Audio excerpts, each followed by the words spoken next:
आपने गाना सुन लिया है, चाहे आपका पाप कितना क्यों ना हो, आज पाप का माफी का दिन है। प्रभु यीशु मसीह कहता है, मैं हर एक मनुष्य का दिल के दरवाजे में खड़ा होकर खड़खड़ाता हूं, अगर वो खोलेगा तो मैं उसके अंदर जाऊंगा, उनको शुद्ध करूंगा, उनको पवित्र बनाऊंगा। परमेश्वर आपसे जबरदस्ती कुछ भी करना नहीं चाहता। वो शक्तिशाली है, लेकिन आपका फ्री विल, आपका आजाद मर्जी में आपका निर्णय लेने का शक्ति के ऊपर उन्हें कोई दबाव डालना नहीं चाहता। आप पाप के जाल में फंसे हुए हैं। आप इस हालत में मरेगा तो निश्चय नरक की आग में हमेशा तक तड़पोगे। ये की रास्ता है, ये की रास्ता है, दो रास्ता नहीं। जो परमेश्वर आपके लिए तैयार किया वो क्या है? जगत का पाप को उठा के ले जाने के लिए आया हुआ उस यीशु के क्रूस के पास आए, क्रूस के पास आकर बोले, प्रभु मैं पापी हूँ, प्रभु मैं पापी हूँ, यीशु मसीह मैं पापी हूँ, मेरा दिल को मैं खोल देता हूँ, मेरे दिल में आ, मुझे शुद्ध कर दे, मुझे शुद्ध कर दे, मुझे पवित्र कर दे। ऐसा आप प्रार्थना करेगा तो जरूर आपको उद्धार मिलेगा। मैं एक छोटा सा घटना आपके सामने बताना चाहता हूँ। कई साल पहले मैं जब फौज में था, मिलिट्री से रिसाइन करने के पहले उसके लिए मैं सोच रहा था। उस समय में एक घटना हुआ। मैं इलाहाबाद से जबलपुर की ओर आ रहा था। उस वक़्त आपको मालूम है, उन्हीं दिनों में मैं गेजेटेड क्लास 1 ऑफिसर होने के कारण मैं फर्स्ट क्लास में सफ़र कर रहा था। मेरा उस बोगी में, उस कैबिन में 4 बर्थ थे सोने का, मेरे अलावा और कोई नहीं था।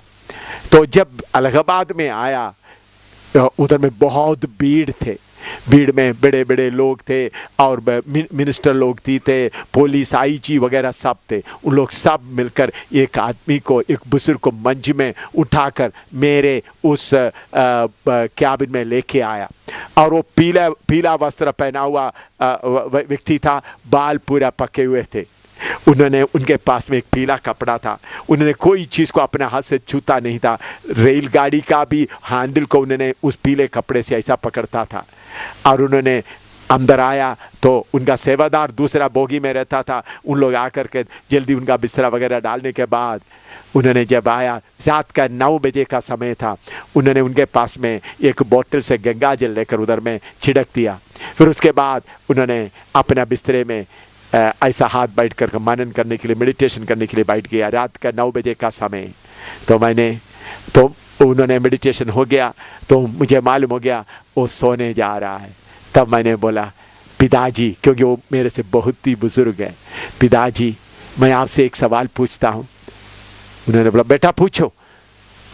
मैंने बोला, पिताजी आपको मुक्ति मिल गया है, आपका पापों का माफ़ी मिल गया है। उन्होंने बोला, बेटा मैं क्या जवाब दूँ? मैंने बोला, पिताजी हम दोनों ही सही बताया, सही आप बता दीजिएगा, सुनने वाला और कोई नहीं। तो उन्होंने बोला, बेटा मैं उसका खोज में हूँ, मैं ढूंढ रहा हूँ मुक्ति कहाँ मिलेगा। तब मैंने उनको बोला, पिताजी मुझे मुक्ति मिल गया है, मुझे मुक्ति मिल गया है। तब उनका चेहरे को और देखकर मुझे बोला, तुम्हारा चेहरा देखने से मुझे बहुत अच्छा लग रहा है, तुम मनुष्य है क्या मुझे मालूम नहीं, बोलो तुमको कैसा मिला है। तब मैंने बोला, मैं प्रभु यीशु मसीह के ऊपर विश्वास किया। तब उन्होंने बोला, देखो मैं पहले पुराना ICS ऑफिसर था, हिंदुस्तान में आज़ाद होने के बाद IAS ऑफिसर है, ब्रिटिशों के समय में Indian civil service ICS officer, पुराना MA था। तो मैंने ICS ऑफिसर जब रिटायर हो गया, मेरा धन दौलत में कुछ हिस्सा पत्नी को दिया, कुछ हिस्सा बच्चों को दिया। बाद में मैं एक संत बनकर जगह जगह में सत्संग चला रहा हूँ। मैं जगह जगह में जा रहा हूँ, हज़ारों लाखों के तादाद में लोग मेरा सत्संग सुनने के लिए आता है। मैं इलाहाबाद में उसी के लिए आया हुआ हूँ। उन्होंने बोला, मैं 14 बार तुम्हारा बाइबल पवित्र धर्मशास्त्र पढ़ा, 14 बार पढ़ते समय उनमें से कुछ मीठी मीठी अच्छी अच्छी बातें मैंने नोट किया है, लेकिन आज तक मैंने यीशु मसीह मेरे पापों को अपने ऊपर उठाया करके उस बात के ऊपर ध्यान नहीं दिया। मैंने पूछा क्या पिताजी? उन्होंने बोला मुझे 97 साल उम्र है, 97 इयर्स उम्र है, पूरा बाल पके हुए हैं, माला वगैरह बहुत पहना हुआ है, मेरे जैसा कपड़ा पहना हुआ है। तो मैंने उनसे पूछा क्या आप मुक्ति पाना चाहता है? ये एकदम इतना बड़ा आदमी अपना जो बोगी का जो बिस्तर से नीचे बैठ गए। पहले उन्होंने कोई चीज को छूता नहीं था, अभी उन्होंने सारे बात भूलकर नीचे बैठ गए और मेरे से पूछा मैं कैसा प्रार्थना करूं? मैंने बोला ऐसा ही प्रार्थना करो जैसा मैंने किया है। मैंने प्रार्थना किया, प्रभु मैं पापी हूं, मैं मेरे दिल के दरवाजा खोल देता हूं, मेरे दिल में आ, मैं आपको मेरा मुक्तिदाता करके स्वीकार करता हूं, प्रभु मेरे पापों को माफ कर दे। ऐसा प्रार्थना करने के लिए बोला है। उन्होंने ऐसा ही प्रार्थना किया तो उन्होंने जबरदस्ती मेरा हाथ पकड़कर उनका सिर पे रखाया और बोला मेरे लिए प्रार्थना करो। मैंने प्रार्थना किया, प्रभु इस बुजुर्ग का पापों को माफ कर दे, उनको शांति और तसल्ली दे, उनको मुक्ति दे। 1 मिनट के बाद उठकर खड़े हो गए, हंसने लगा, हंसते हुए बोले पूछो। मैंने बोला क्या बात है? जो पहले सवाल तूने पूछा है, मैं तब तक भूल गया था, तूने मुक्ति के बारे में सवाल पूछा था। मैंने बोला पिताजी मुक्ति मिला। उन्होंने बोला मुझे पिताजी मत बोलो, बोलो मुक्ति मिला है। हाँ मुझे मिल गया है। इस दिल के अंदर देखो सारे पाप हट गया है। अभी जैसा अंधेरा जगह में बत्ती जब जल गया, बल्ब डाल दिया तो कैसा रोशनी आता है, मेरा दिल पूरा रोशनी से भर गया है। मैं भी उठकर खड़ा हो गया, मुझे गला लगाकर बोलने लगा, तो मुझे उतरने का समय भी आ गया। मैं तुमको कहाँ मिलेगा मालूम नहीं, लेकिन एक बात पक्का है, स्वर्ग में प्रभु यीशु मसीह के साथ में मैं तुमको मिलूंगा। मेरे प्यारो, इतना बड़ा बुजुर्ग, सत्संग चलाने वाला, पढ़े लिखे आदमी, 97 साल उम्र वाला, जिन्होंने बड़े बड़े सत्संग चलाता था, हिंदू धर्म सभा चलाता था, उन्होंने उस ट्रेन में प्रभु यीशु मसीह को अपना मुक्तिदाता करके स्वीकार किया। आप आज क्या करोगे? बुजुर्गों आज आप क्या करोगे? नौजवान आज आप क्या करोगे? नौजवान लड़की लड़के आप क्या करोगे? मेरा भाई बहन आप क्या करोगे? क्या अपना पाप को लेकर चलते रहोगे? मौत तुम्हारा पीछे है, तू मर जाएगा, नरक की आग में जाएगा। आज ही तुम्हारा उद्धार का दिन है। इस समय में यीशु मसीह को अपना मुक्तिदाता करके कबूल करो। इस समय यीशु मसीह को अपना पाप का माफी के लिए यीशु मसीह से प्रार्थना करो। आइए हम आंख बंद करें, जितने लोग बैठे सब आंख बंद करें और प्रार्थना शुरू करें। हाथ जोड़ें सर्वशक्तिमान परमेश्वर के सामने। मैं सबसे पहले आपके लिए प्रार्थना करता हूं।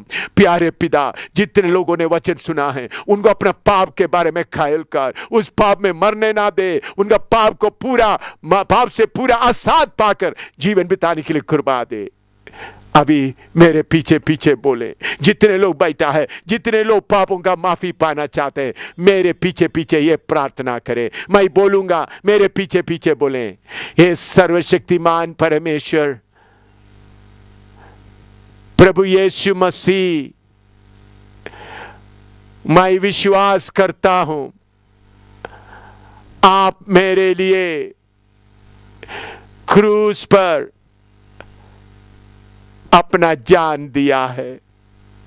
मेरे पापों को आपने अपने ऊपर उठाया है। प्रभु मैं पापी हूं, मेरे दिल का दरवाजा आपके लिए खोलता हूं। प्रभु यीशु मसीह मेरे दिल में आ, मुझे शुद्ध कर दे। आज से लेकर मैं आपके लिए जीना चाहता हूं। मेरे पापों को माफ कर दे। यीशु मसीह मेरे दिल में आ। मेरा दिल सिर्फ आपके लिए है। स्वर्गीय पिता, आपके नाम से मांगते हैं, आमीन। बैठे बैठे मेरा प्रार्थना सुन लिए। मैं आपके लिए प्रार्थना कर रहा हूं।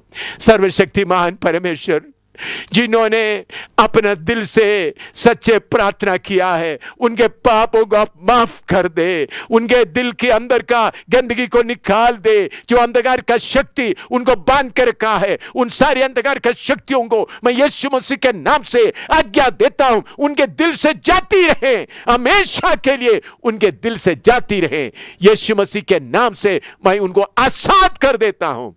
प्रभु उनके दिलों को शांति और तसल्ली से भर दे। प्रभु उनका हाथ पकड़े और हमेशा तक आपके पीछे चलते रहने के लिए कृपा दे। यीशु मसीह के पवित्र नाम से मांगते हैं, आमीन आमीन। मेरे प्यारों, इसके बाद भी आगे भी कुछ कसट है, कुछ सीढ़ी है, वो भी आप सुने ताकि आगे आप क्या कदम उठाना है। प्रभु आप सबको आशीर्वाद दे। परमेश्वर का शांति के साथ आप अपना जीवन बिताएं। प्रभु का उपस्थिति आपके साथ रहे। आमीन।